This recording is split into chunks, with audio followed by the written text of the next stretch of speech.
Today, I want to introduce you to the first volume of our practical trick series on why vector search engine, brought to you by Soft. Imagine this scenario: you can't recall the title or the artist of a song, but you do remember the feeling it gave you.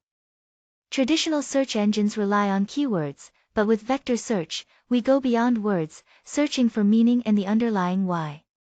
This approach helps you find that elusive song, or any information, even when your memory is hazy.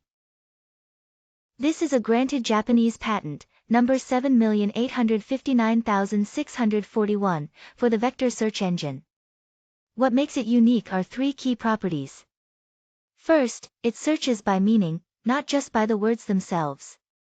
So, even if there are 0 shared keywords between your query and the results, emphasis, the system can still find a close match based on intent. Next, it focuses on the why, the motive or feeling behind the words, rather than just the literal text. Finally, it explains every answer by providing a similarity score and the reason for the match.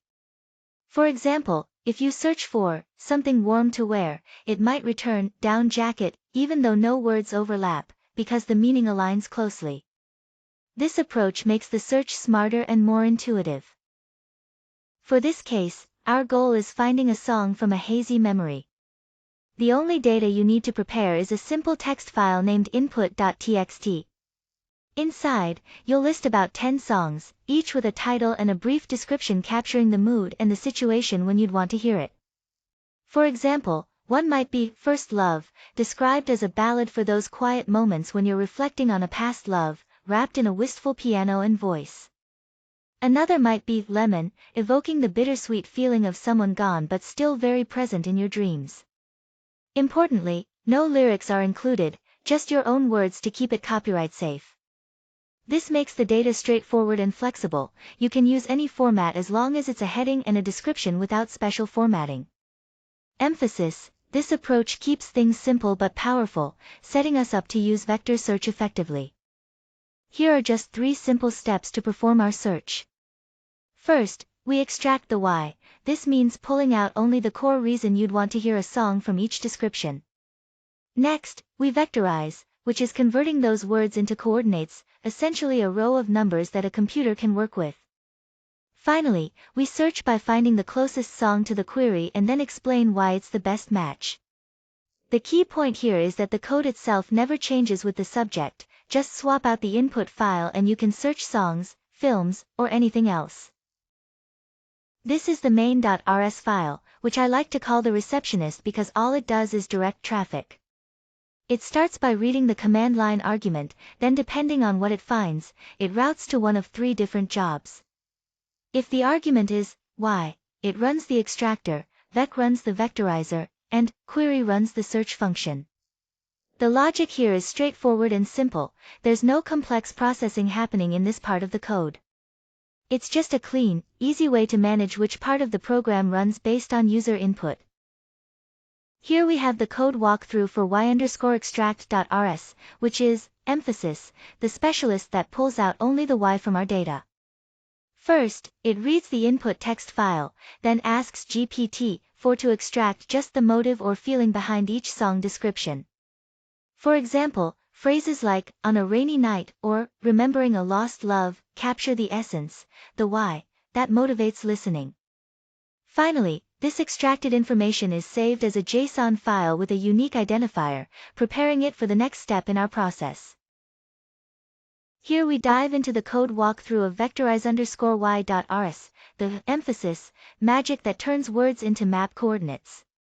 The code reads each entry from the y_list and embeds its y_text into a high-dimensional vector using a text embedding model.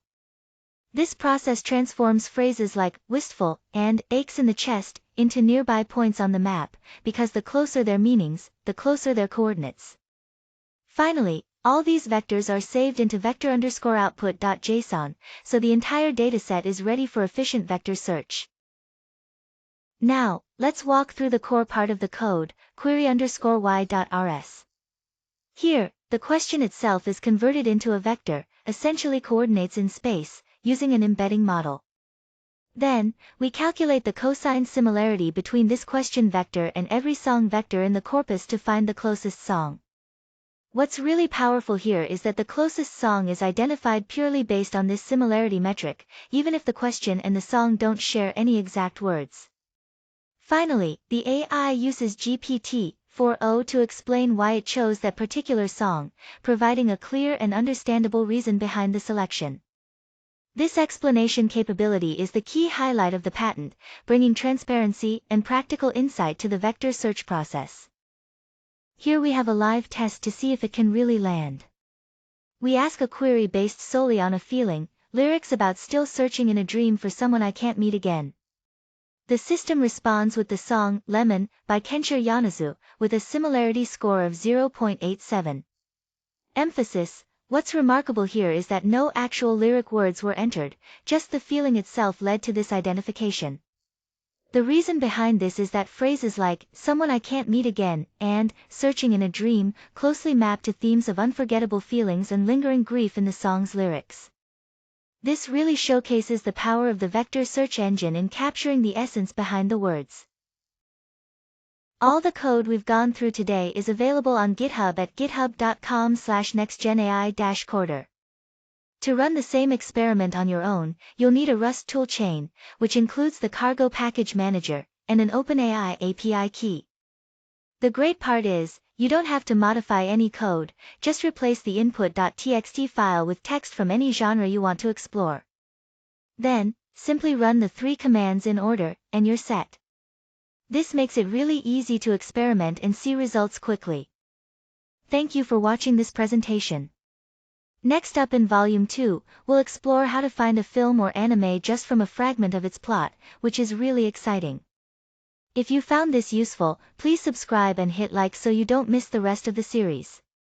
You can also check out the source code on GitHub, and for those interested, there's a related book available on Amazon Kindle.